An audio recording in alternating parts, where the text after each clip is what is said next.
Şu an trilyonlarca hücrenizin her biri saati biliyor ve günlük döngüye göre farklı görevler üstleniyor. Bu akıllıca düzen, Allah'ın vücudunuza yerleştirdiği muhteşem bir zaman nizamının eseridir. Biyologlar buna sirkadiyen ritim diyorlar. Latince circa diem yani yaklaşık bir gün anlamına geliyor. Her canlı organizmada, bitkiden insana, mikroorganizmadan memeliye bu ritim işliyor. En çarpıcı kanıt şu, gözlerini tamamen yitirmiş, ışık algılayamayan insanlarda bile bu saat yaklaşık 24 saatlik döngüyü sürdürüyor. Demek ki saat gözden bağımsız çalışıyor. Bilim insanları, gönüllüleri günlerce penceresi olmayan bunker gibi odalara kapattılar. Saatler ve takvimler yoktu. Yine de vücut döngüsü yaklaşık 24 saatte bir kendiliğinden sıfırlandı. Peki bu saatin içinde ne var? Moleküler düzeyde incelendiğinde protein üretip parçalayan, tam zamanı gelen anda kendini kapatan harika bir geri bildirim halkası ortaya çıkıyor. Bu mekanizmanın iki kilit oyuncusu var. CLOK ve BMAL1 adlı proteinler. Birleşince DNA'ya bağlanıyor ve diğer saatin proteinlerini harekete geçirecek genleri açıyorlar. Bu proteinler PER ve CRY adlı bir ikili üretiyor. Bu ikili birikerek tekrar clock ve BMAL1'i engelliyor. Böylece döngü kapanıyor ve saat kendini düzenliyor. Bu döngü tam yaklaşık 24 saatte bir tamamlanıyor. Bir proteinin üretimden birikmesine, oradan yıkımına kadar geçen süre, dünyanın kendi ekseninde dönüş süresine mükemmel biçimde denk geliyor. Bu sadece bir tesadüf olamaz. Dünyanın dönüşüyle eş zamanlı çalışan bir moleküler saatin rastlantı eseri ortaya çıkmış olması, olasılık hesaplarıyla bile savunulamaz bir iddia olurdu. Allah, Yasin suresi 38. ayette şöyle buyuruyor. Güneş de kendi yörüngesinde akar. Bu güçlü ve bilen Allah'ın takdiridir. Evrendeki zaman nizamı ilahi bir takdirdir. Ve bu ayet yalnızca gökyüzü için değil, Allah'ın yarattığı her sistemin bir takdir, yani ölçülü bir düzen içinde işlediğini gösteriyor. Hücrenin içindeki saat de o ölçünün bir parçası. Sirkadiyen saat sadece uyku ve uyanıklığı değil, vücuttaki neredeyse her işlevi kontrol ediyor. Hormon salgısı, bağışıklık tepkisi, hücre bölünmesi, hatta ilaçların etkinliği bile saate bağlı. Sabah saatlerinde kortizol hormonu zirveye ulaşıyor. Bu sizi uyandırıyor ve güne hazırlıyor. Akşamüstü kas koordinasyonu ve refleksler doruk noktasında. Gece ise melatonin sizi uykuya çekiyor. Bu zaman çizelgesi rastgele değil, tamamen optimize edilmiş. Sabah bağışıklık hücreleri daha aktif, öğleden sonra kalp performansı daha yüksek. Her organ kendi en verimli saatini biliyor. Karaciğer, sabahları şeker metabolizmasını düzenlemeye odaklanıyor. Gece ise vücudu arındırma süreçlerini yoğunlaştırıyor. Hangi mühendisin haberdar olmadan böyle bir program yazabileceğini düşünün? Bu saatin keşfindeki büyüklük öyle önemliydi ki Nobel Komitesi 2017 yılında Jeffrey Hall, Michael Rosbash ve Michael Young'a fizyoloji ödülünü verdi. Onlarca yıllık çalışmayla bu sırrı çözdüler. Araştırmalarını meyve sineklerinde yürüttüler çünkü meyve sineğinin sirkadiyen genlerinin insanınkiyle neredeyse aynı olduğunu keşfettiler. Bu saatin evrenselliğini bir kez daha kanıtlıyor.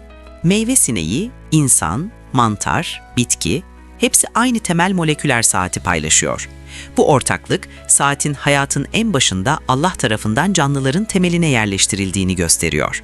Bu saatin evrenselliği onun tesadüfen ortaya çıkmadığını kanıtlıyor. Milyarlarca yıldır her organizmada bozulmadan işleyen bir mekanizma, tasarımın açık bir kanıtıdır. Şimdi bu saatin nasıl ışıkla senkronize olduğuna gelelim. Gözlerdeki özel bir hücre tipi melanopsin adlı bir protein taşıyor ve bu protein mavi ışığa karşı son derece hassas. Bu hücreler görme görevini değil, yalnızca ışığın zamanını beyindeki saate bildirme görevini üstleniyor. Gözün görme sistemi ayrı, saat ayar sistemi ayrı. İki farklı görev, iki farklı hücre. Bu sinyal beynin tam ortasındaki suprakiyazmatik çekirdeğe ulaşıyor. Bu küçük bölge vücudun ana saat merkezi. Tüm organlara şimdi kaç diye saat bilgisini ileten merkezi kumanda. Suprakimyazmatik çekirdek yaklaşık 20.000 sinir hücresinden oluşuyor. Bu hücrelerin her biri kendi içinde saati çalıştırıyor. Ama hepsi uyum içinde. Tek bir orkestra gibi senkronize titreşiyor. Allah'ın yarattığı bu düzende her hücre bağımsız ama uyumlu çalışıyor. Tıpkı arı kovanında her arının kendi görevini yapması ama kolektif aklın birlikte işlemesi gibi. Kusursuz bir organizasyon. Çekirdeğin aldığı gün ışığı bilgisi tüm vücuda melatonin ve kortizol sinyalleriyle yayılıyor.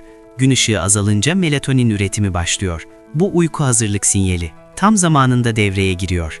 Epifiz bezi beynin derinliklerinde saklı. Görevi sadece karanlık başladığında melatonin salgılamak. Vücudun gece bekçisi olan bu küçük bez tam zamanında göreve başlar ve tam zamanında durur. Jet lag dediğimiz şey tam olarak bu saatin bozulmasıdır. Uçakla 8 saat ötelenen zaman dilimine geçtiğinizde vücudunuz hala eski saate göre çalışıyor. 2 saat sistemi birbiriyle çelişiyor. Vücudunuzun saatini yeniden senkronize etmesi birkaç gün sürüyor. Bu süreçte uykusuzluk, sindirim sorunları, konsantrasyon güçlüğü yaşanıyor. Çünkü sistem gerçek zamanı henüz bilmiyor. Jet lag sadece bir rahatsızlık değil. Araştırmalar sürekli gece vardiyasında çalışanların kalp hastalıkları, diyabet ve bazı kanser türlerine yakalanma riskinin belirgin biçimde arttığını ortaya koyuyor. Bu, saatin ne kadar kritik olduğunu gösteriyor. Basit bir biyolojik ritim değil, sağlığın tamamını ayakta tutan, her organı zamanında harekete geçiren hayati bir sistem söz konusu. Bağışıklık sistemi de saate göre çalışıyor. Sabahın erken saatlerinde bağışıklık hücreleri en yüksek savaşma kapasitesine ulaşıyor. Bu yüzden birçok enfeksiyon sabah saatlerinde en şiddetli seyrediyor. Kanser hücrelerinin bu saatle ilişkisi bilim dünyasını heyecanlandırıyor. Araştırmalar, sirkadiyen döngünün bozulmasının tümör hücrelerinin büyümesini hızlandırabildiğini gösteriyor. Saat aynı zamanda bir bekçi. Hatta kronofarmakoloji adında yeni bir bilim dalı doğdu. İlaçları saate göre vermek.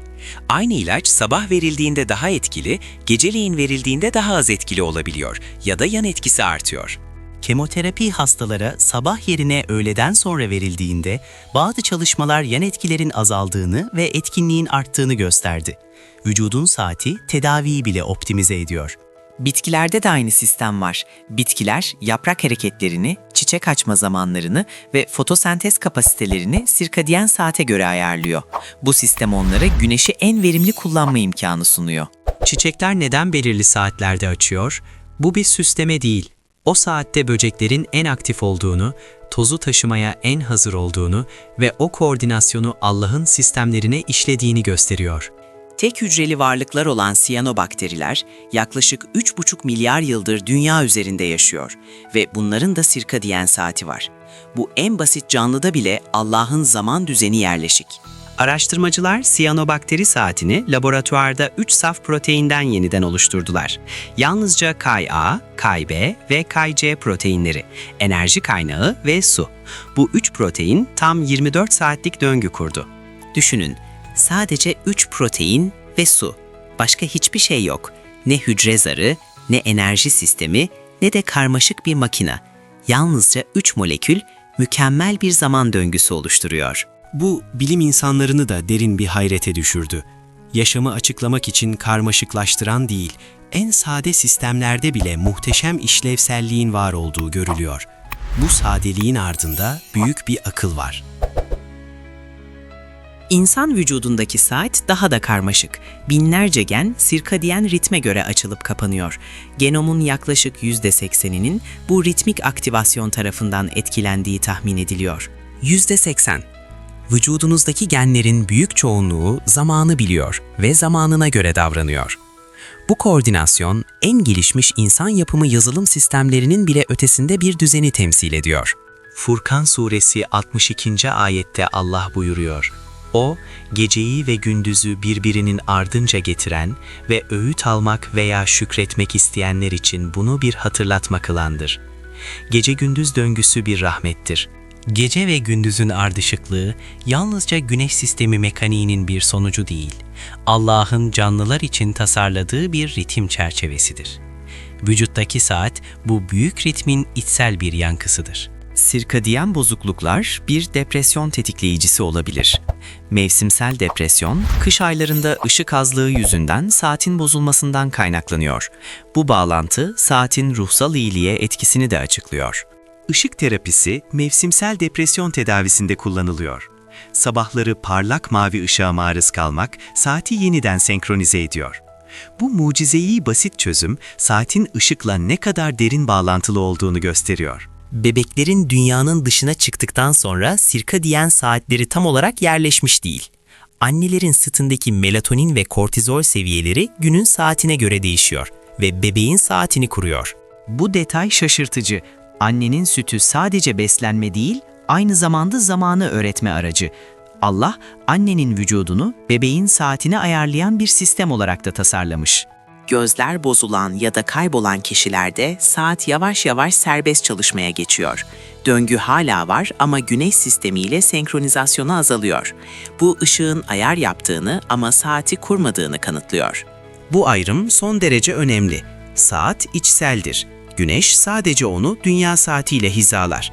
Tıpkı bir saatin kendi iç mekanizmasıyla çalışması ama dış bir kaynakla doğru zamana ayarlanması gibi. Hücrenin bu iç saatini oluşturan genlerin mutasyona uğraması ciddi hastalıklara yol açıyor. Clock genindeki bir değişiklik, bipolar bozukluk ve uyku hastalıkları ile ilişkilendiriliyor. Genlerindeki mutasyonlar ileri uyku fazı sendromunun nedeni. Bu hastalar gün batmadan çok önce uyuyor ve gece yarısından önce uyanıyor.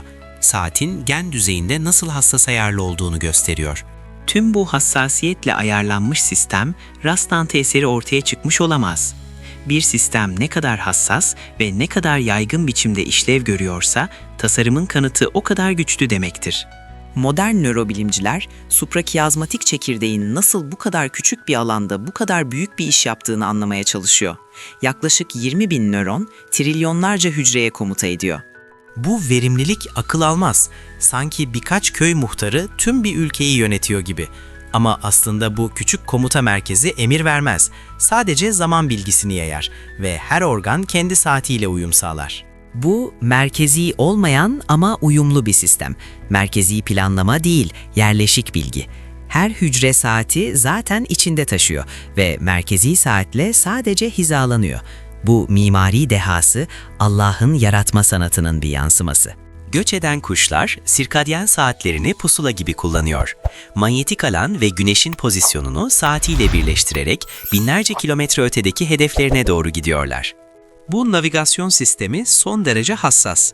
Bir kuş güneş batısı sırasında yön bulmak için saatin şu anda saat kaç bilgisini güneşin pozisyonuyla ilişkilendiriyor. İç saati olmasa bu navigasyon imkansız.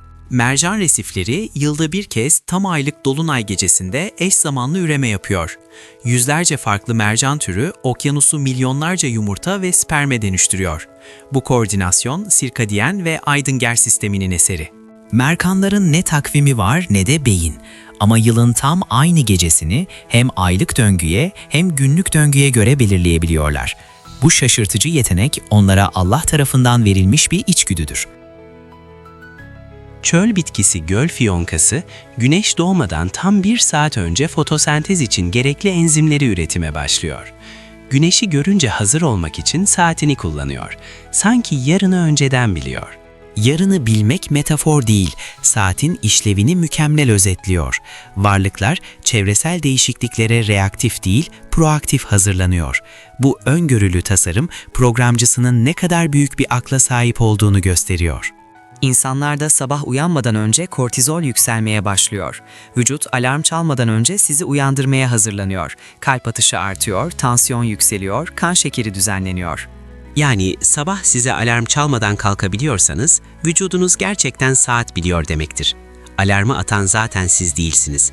Allah'ın sizin içinize işlediği o muhteşem mekanizma. Karaciğer hücrelerinin kendi saati var. Böbrek hücrelerinin ayrı bir saati var.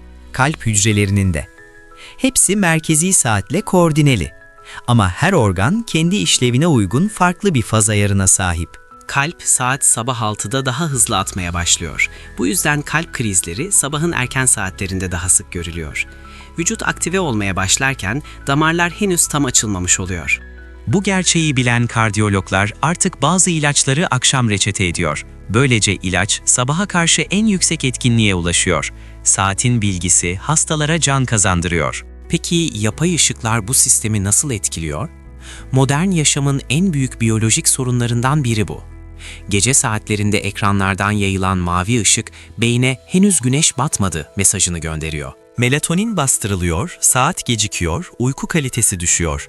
Bu birikim uzun vadede insülin direnci, obezite ve bağışıklık sorunlarına zemin hazırlıyor. Allah'ın kurduğu düzene müdahale bedelini ödüyor. Kur'an'da geceyi elbiseler, gündüzü de geçim zamanı kıldık. Nebe 10-11 buyruluyor. Bu ilahi plan geceyi uyku, gündüzü iş olarak tasarlıyor. Biyolojik saat bu planın moleküler uygulamasıdır. Saat geceleri bu nedenle korumalı. Uyku sadece dinlenme değil, onarım, hafıza konsolidasyonu ve bağışıklık yenilenmesi zamanı. Bu büyük onarım penceresini açan vücudumuzdaki ilahi saat. Uyku sırasında beyin sadece dinlenmiyor, aktif olarak bilgiyi işliyor ve hafıza izlerini kalıcı hale getiriyor. Sirkadyen saat bu süreci gecenin tam ortasında saat 3 ile 5 arasında zirveye taşıyor. Büyüme hormonu da gece uyku sırasında, özellikle derin uyku dönemlerinde salgılanıyor. Çocuklardaki uyurken büyürler söylemi biyolojik gerçekliğe dayanıyor. Allah'ın tasarımı bu söylemde gizli. Bağışıklık sistemi gece boyunca en agresif savunma moduna giriyor. T hücreleri, doğal öldürücü hücreler ve diğer savunma birimleri gece saatlerinde üreme ve aktivite zirvedeyken patojenleri tarar. Bu gece onarımı ve savunma aktivitesinin tamamlanabilmesi için uyku süresinin yeterli ve doğru saatlerde olması gerekiyor.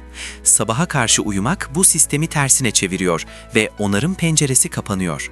Sirkadiyen saat sadece bir gün-gece ritmi değil, aynı zamanda yıllık mevsimleri de izliyor. Fotoperiyot yani gündüz uzunluğunun mevsimsel değişimi, vücudun kış-yaz adaptasyonunu tetikliyor. Kuzey ülkelerinde yaşayan insanların D vitamini metabolizması, bağışıklık yanıtı ve uyku ihtiyacı kışın farklılaşıyor. Bu mevsimsel adaptasyon, saatin sadece günlük değil, yıllık çözünürlükte de çalıştığını kanıtlıyor. Hayvanların kış uykusu da sirkadiyen ve mevsimsel saatin eseri. Ayılar yıllar boyunca aynı haftalarda kış uykusuna giriyor. Bu program genetik olarak kodlanmış ve saate yazılmış bir bilgidir. Bir ayı 10 ay boyunca yemek, içmek ve dışarı çıkmak zorunda kalmadan hayatta kalıyor. Enerji harcamasını %80 oranında düşüren bu metabolik mükemmellik, yaratılışın harika bir armağanı. Allah sadece uyku için değil, açlık için de bir saat yerleştirmiş. Açlık hormonu grelin, tokluk hormonu leptin, insülin salgısı hepsi günün belirli saatlerinde zirveye ulaşarak metabolizmayı yönetiyor. Yemek saatlerini düzenli tutmanın sağlıklı olduğu artık bilimsel olarak da doğrulanıyor. Bedenin saatine göre yemek yemek hem kilo kontrolünü hem de metabolik sağlığı iyileştiriyor. Ramazan orucu öğünleri güneşin doğuş ve batışına göre düzenliyor. Bilim insanları oruç tutan kişilerde sirkadiyen ritmin güçlendiğini, inflamasyon belirteçlerinin azaldığını ve bağışıklığın iyileştiğini ortaya koydu. Allah'ın emrettiği oruç hem ruhsal bir arınma hem de biyolojik bir onarım fırsatı sunuyor. Güneş ritmine dayanan bu ibadette ilahi hikmet ve bilimsel gerçek birbirini mükemmel biçimde tamamlıyor. Beynin hafıza merkezleri de saate göre çalışıyor. Hipokampus, yeni bilgileri en iyi gündüz saatlerinde kodluyor. Uyku sırasında ise bu bilgiler uzun dönem hafızaya aktarılıyor. Bu yüzden öğrenciler için en verimli çalışma saatleri sabah ve öğleden hemen sonrasıdır. Gece geç saatlerde çalışmak, bilgiyi kodlamakta daha az etkilidir. Vücudun saati öğrenme stratejisini de belirliyor. Yaşlılıkla birlikte sirkadiyen saat de değişiyor. Yaşlı bireylerin sirkadiyen ritmi hem zayıflıyor hem öne kayıyor. Bu yüzden yaşlılar daha erken uyuyor, daha erken uyanıyor ve gündüz daha fazla uyuyabiliyor. Gençlerin ise tam tersi bir eğilimi var. Adolesan dönemde biyolojik saat ileriye kayıyor ve gençler geç saatte uyanık kalıp sabah geç uyanmak istiyor. Bu tembelliği değil, biyolojik bir gerçek. Sabah erken başlayan okul saatlerinin adolesan biyolojik saatiyle çeliştiği bugün artık bilimsel bir gerçek. Bu bilgi eğitim politikalarını değiştirmeye başlıyor. Çünkü uyku yoksa öğrenme de yok. Tüm bu bulgular insanlığın öğrendiği şeyin özeti şu: Allah her canlıya içinde bir saat vermiş. Bu saat ne çalınır ne de durup beklenir. Sürekli, sessizce, kusursuzca tikler. Bu saat sadece hücre biyolojisinin değil, varoluşun en derin tasarımının bir parçası. Zamanı yaratan Allah, zamanı bilme yeteneğini de yarattığı varlıklara armağan etmiş. Bilim bu saati keşfettikçe daha derin bir hayrete düşüyor. Nobel ödülü alan Hall, ödül konuşmasında "Bu kadar zarif bir sistem görmemiştim" dedi. Zarif kelimesi tasarımcısının büyüklüğünü hissettiriyor. Her hücrenizde bir saat var. O saat kimin kurduğunu sessizce ama sürekli hatırlatıyor. Her sabah gözlerinizi açtığınızda bu muazzam mekanizma size bir kez daha çalışıyor ve sizi bir güne taşıyor. Bir düşünün, her sabah uyandığınızda vücudunuz zaten hazır. Kalp atışı artmış, kortizol yüklenmiş, kaslar aktive olmaya hazır. Bu hazırlığı yapan sizi değil, onun vücudunuza yerleştirdiği nizam. Bu hazırlık günde bir kez, her gün, hiç durmadan milyonlarca yıldır gerçekleşiyor. Ne bir kez atladı ne de bir kez gecikti. Böyle bir güvenilirlik tesadüfün değil, iradenin eseridir. Hücrenizin saati size sormadan çalışıyor. Ruh haliniz ne olursa olsun, dünyanın neresinde olursanız olun, hangi dili konuşursanız konuşun, o saat sizi dinlemiyor ama sizi taşıyor. Bu teslimiyetin adı fıtrat. Fıtrat, Allah'ın yarattığı her varlığa işlediği temel program. Biyolojik saat, bu programın en somut, en ölçülebilir, en bilimsel kanıtlarından birini oluşturuyor. Bilim insanları bu saati yapay olarak durdurmaya ya da değiştirmeye çalıştığında her seferinde ciddi sonuçlarla karşılaşıyorlar. Doğanın direnişi sistemin değiştirilemez olduğunu bir kez daha kanıtlıyor. Değiştirilemez bir sistem evrimle açıklanamaz. Eğer bu saat defalarca değişseydi, canlı zaten hayatta kalamazdı. İlk andan itibaren doğru çalışmak zorundaydı. Yani tasarlanmış olmalıydı. Bu argüman biyokimyacı Michael Behe'nin indirgenemez karmaşıklık kavramıyla örtüşüyor. Bir sistemin parçaları birbirinden ayrı işlev göremiyorsa, sistem bir bütün olarak planlanmış demektir. Clock proteini yalnız başına hiçbir şey yapamaz. BML1 olmadan işe yaramaz. Per ve Cry olmadan döngü kapanmaz. Ama dördü bir arada mükemmel bir saat oluşturuyor. Bu bütünlük tasarıma işaret eder. Bu noktada her dürüst bilim insanının kendine sorması gereken bir soru var. Bu kadar kusursuz işleyen, bu kadar evrensel bir sistem nasıl açıklanabilir? Cevap ya tam tesadüf ya da tam tasarım. Olasılık hesabı yapan araştırmacılar, sirkadyen geri bildirim döngüsünün rastlantıyla oluşma ihtimalini astronomik olarak düşük buluyor. Bu sayılar imanın değil, matematiğin dili. Sonuç olarak bilim, hücrenin içindeki saatin açıklanamaz derecede mükemmel olduğunu defalarca teyit ediyor. Bu mükemmellik, inananların Allah'ın varlığına olan imanını pekiştiriyor. Allah'ın yarattığı bu sistemde her saniyeniz hesaplı, her sabahınız hazırlıklı, her geceniz koruma altında. Bu gerçeği bilmek şükrü artırır. Çünkü şükür gerçeği görmekle başlar.